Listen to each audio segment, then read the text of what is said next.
So the Who's Number One event happened this weekend. There's so much to discuss. The obvious one being the confrontation between Gordan Ryan and Andre Galvan. I didn't really want to make a video on that though. I know a lot of people are going to do that. A lot of people are going to go ahead and get a lot of views on that and clickbaits and whatever, and everybody has an opinion on that. And, quite frankly, if your instructor, your daddy doesn't tell you how to handle that situation, then I can't really help you on that. I want to talk about something, though, that's getting a little bit left on the sideline right now, and that Gabi Garcia called out Gordan Ryan. And quite frankly, I don't think that's as insane of a match or as insane as a call-out as it might appear on the first thing. Now, first of all, Gordan Ryan's been saying he's been having issues getting people to take matches with him. He's been calling people out. Well, Gabi just called out Gordan. Problem solved right there. Secondly, Gabi isn't some rando that's calling him out either. She's the most decorated female jiu-jitsu athlete of all time. Multiple-time IBJJF champion, multiple-time ADCC champion, MMA competitor. You can make a really strong argument that she's the GOAT, the greatest of all time in female competitors. Now, Gordan Ryan might be on his way of being on the GOAT. He's certainly the kingpin right now. The only knock that we have on him right now is that he's just 25 and he's got a lot of his career to continue. Gabi also actually has the size advantage in this match. She's bigger than Gordan. I'm not going to say that she's stronger than Gordan, but we'll go ahead and say the size and the strength won't really be the factor in this match and determines who wins or loses. The other thing we can say is that Gabi's game is fuck right now. When Andre and Gordan were having their confrontation, not a lot of people were scrambling to get in between the two of them, but Gabi was one of the people that was trying to separate the two. Now, why she was jumping in, what her relationship is to Andre, they're certainly not teammates, who knows? But she was looking to jump into the fray where a lot of people were kind of looking to avoid that. Not everybody, but a lot of people.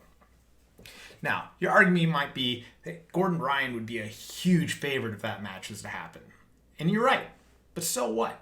Gordan Ryan's a favorite in every matchup that happens right now in submission grappling against anybody that's not named Penna right now. So what the heck, why not? Let's get an interesting match out there, if not a competitive match. Now you might be saying, hey, Gabi didn't even win her last match on the same Who's Number One that Gordan Ryan just fought on. And I'd say, yeah, you have a point right there. Although, no disrespect to her opponent, Athleta Jesus, who's not calling out Gordan Ryan at this point, she also doesn't have that same level of name recognition to get people to tune into that match. Now, whether or not Gordan Ryan versus Andre Galvan happens at ADCC 2022 or any time before or after that, who knows at this point. I will tell you for a fact, though, that Gordan Ryan's going to have more matches before that match happens. So, if we can't find competitive matchups for him, why not interesting matchups? Why not people that actually have some kind of credentials and actually want to go ahead and fight him? And Gabi versus Gordan, competitive? Interesting? Sure, why not? Gabi Garcia is a big girl, yes, but a lot of people don't realize or remember the fact that Gabi used to be a lot larger and worked her ass off to get into shape and have the form that she has right now.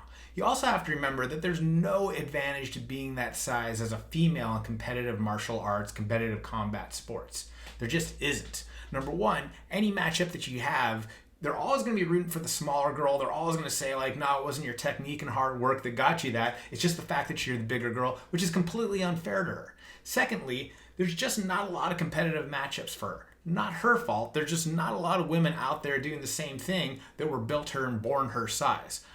Becky Levi, who is the manager and trainer of both Dan Severn and Don Fry, had a similar issue. There was talk about her fighting a man in mixed martial arts before that went out. And Becky Levi was about 6'1", 220, a very similar size to Gabi Garcia. Never got her due because of that. Even Kayla Harrison, America's top judo Olympic competitor with 2 gold medals, a bright MMA star, is having to come down from a weight class of 165 all the way down to 145 because she simply can't get any meaningful matchups in her natural weight class. Funny thing is, the first time that I met Gabi, I think she was a blue or purple belt. She was training out in Vegas at the time, and she had a problem with OTM because we uploaded a video, or specifically I shot and uploaded a video of her current coach at that time losing in a competition. And the coach kind of felt that we were biased or trying to make them look bad by uploading that video, which wasn't the case. I was just posting up all the black belt footage that I saw that day.